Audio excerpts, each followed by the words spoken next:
Hey there, YouTube friends. Masked Bandit here with episode 2 of Mount Vertigo, a swinging mine coaster in Planet Coaster using the Adventure Pack.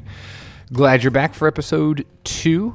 Today's episode focuses a lot on terrain painting, and then a whole lot of starting to detail, really minute details, talking about curbing and stairs and laying concrete pads. Did some research. I'll talk about that in a little bit. So we'll let the time lapse roll as we, as usual, discuss some things. So, yeah. So first thing first, Bronation, I mentioned it in the last video, is up and running, and good, bit of a rocky rollout. Had a couple bumps in the road the first few days. Mike and I have never done anything like that before, but hopefully a bunch of you watching this video have already made your presence known for the good at Bronation. And if not, you just can hop on and use the link in the Discord. Use the Discord link in the description below to come and join us. In about 2 weeks, we have over 200 people. Granted, not everyone there is posting, but a lot of great people, a lot of great stuff being shown, a lot of great discussions being had, and a lot of good times. Hopefully, those of you that are a part of it are enjoying it. I know Mike and I are enjoying it, so yeah, if you're interested in being part of Bronation, a rather dedicated Planet Coaster community, your invitation is right down there for you. So hope to see you there. So with this episode, it took a while for me to get this put together. The terrain, it took me several attempts I tried to continue carving out the mountain, and I just wasn't.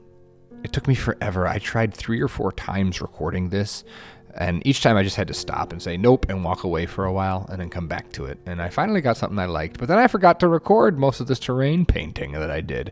Granted, it's not the most exciting thing in the world, but this video came with a few struggles as far as the whole recording process goes. So hopefully you won't notice anything too bad, because most of this was done all in one sit-through of about 2 hours. So this is about 2 hours, obviously real-time work, condensed 8 times down into our little 15-minute video here. So I started with the details of the stairs. I went and I researched the 7 Dwarf Mine Train in Disney World. It's the only one that I know of that swings it's the only swinging coaster like this that I know of. There might be others. I don't know.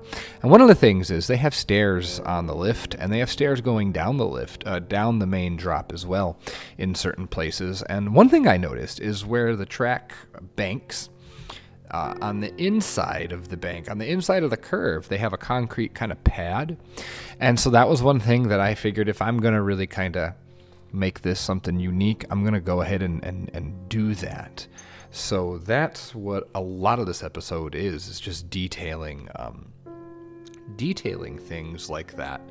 So one of the issues, and then what I'm doing here in the video is I'm actually taking the measurement of how wide the train will need to be and all that, because I'm going to create little entrances to all these tunnels to make them feel more like a mine. So this first one was really fairly easy because it's a nice, there's space between the tracks here.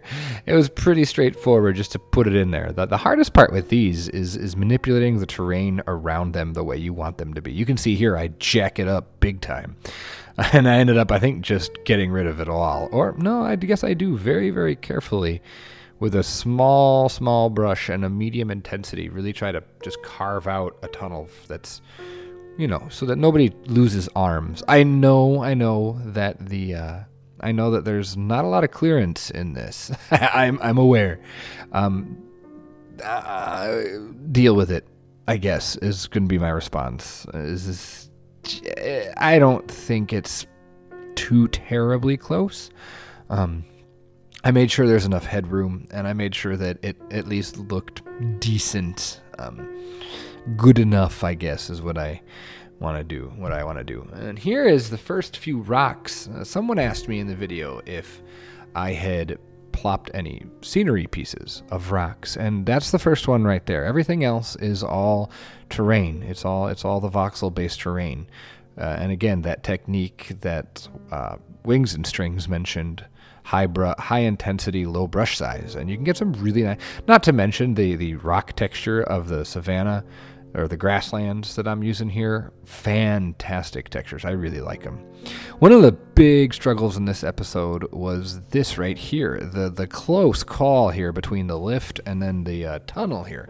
And it made it really, really difficult to build anything that had enough clearance. And I try all different ways. You'll notice that the steps here are built differently than the rest of the ride. And now I kind of wish that I had built the entire staircase this way.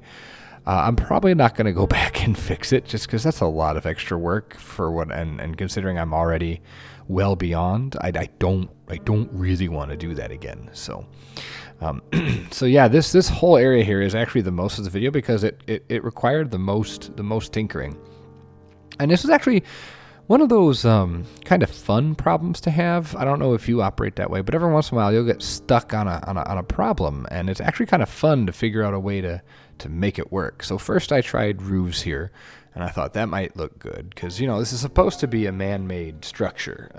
That's what it's supposed to look like. And so I figured, okay, the roofs will be good, but they're too big. They're too big. They stick out of the track, and then they overhang too far, and people are going to bust their faces on them. So then I thought, all right, let's try to use some stone here to get it to work. And while that was a good start, it didn't feel the way I wanted it to. I didn't think that would really work. It didn't work for me. It wasn't enough. So we fiddle around some more, and then finally we go to the old tried and true windows as walls method, made famous by lots of different people. So we eventually here, I think, here we go. I couldn't remember which window it was. It took me a while to remember. But once we get it, we go ahead and we do some testing and, well, lots of testing to figure out exactly where we want it and how far out and how low and all this and that. And you'll see I pause the train in the tunnel to make sure that there's enough room and da-da-da-da-da-da. But once we get that, it's just a matter of building a little man-made tunnel. And I actually really am pleased with the way it turned out. I'm pleased I was able to find a way to get this tunnel to be completely enclosed without poking into the track above it, because, man, took me a good while. Like I said, you'll notice that we spend a lot of time here in this video. I think it felt a lot longer than it really was, though. Now that I'm watching it, I don't think it took nearly as long as it felt like it did, because, again, kind of a pain. But it's one of those when you're done, I felt pretty satisfied. Like, yeah, I accomplished, fixed a problem. It felt good. I solved the puzzle. So, yeah. And then after that, there's going to be lots and lots of plants. Trying to stick mostly to the new jungle scenery, the new adventure plants. My issue with them is, while they're fantastic, they're really, really light, and I would have loved to have some bigger ferns, or some more just clustery looking plants, because everything seems to be very palm centric. I know we have some broadleaf plants and stuff like that, but overall, the more I worked with them, they were either way too big or they were way too small. I wanted the bamboo to be so great, but you'll notice once we get into it here, I don't really use bamboo a lot. So, trying to add a little bit of foliage up here. I thought it looked too bald. I really like these roots, though. They're huge, but I think it adds a nice little detail here as the train goes whizzing by. So I kind of like that, the way that happened. And another thing I'm thinking is an issue here is the scale of the mountain. It's not all that tall, and like I said, some of these adventure trees are just huge, and they actually dwarf the mountain. So I have to be really, really careful about what trees I'm using. And I'm trying to create almost a forced perspective kind of thing, I guess, kind of maybe. And so you'll see I'm real particular with where I place the trees and what kind of trees I'm using. I'm not using any of the really, really tall ones. So, and actually now I feel like the original palm trees really, really stick out. I don't think there's much use for them anymore. Now that we've got all this scenery that goes together, the old palms don't really seem to fit very well. Like I use one and I'm gonna live with it, but I think it sticks out compared to all the others, and it's really kind of a bummer. So maybe there'll be an update someday where they'll make the old palms look closer to the ones that came with Adventure Pack. That'd be sweet. So we're trying some different combinations of plants here. Trying to pull a page from Mike here with the whole nature. Although jungle nature, I'm not sure. This is supposed to be a heavily themed, high budget ride, so maybe we're going to throw that whole nature idea out the window. I don't know. So I think here's where we start working on some of those concrete pads that I was talking about. And there's really nothing to this other than tedium. It's a tedious process. But once it's done, I really think it just adds a little something extra to the ride. If you're all caught up with your bro coaster, you know that Mike did the car ride, Peony Park Antique Autos. And the thing that makes that ride for me, aside from his awesome gardening, because, that's his jam, but the thing that really sells that car ride for me is the pads that he puts down, the attention to detail on the concrete and the logistic functionality of it. And I wanted to at least attempt to show an idea of that, if not be as Mike about it. I mean, he's good at that kind of thing. And I wanted to show, hey, there's a concrete pad here that showing you that this is all man-made, and, it shows up occasionally. And again, my biggest reference is the Seven Dwarfs Mine Train ride.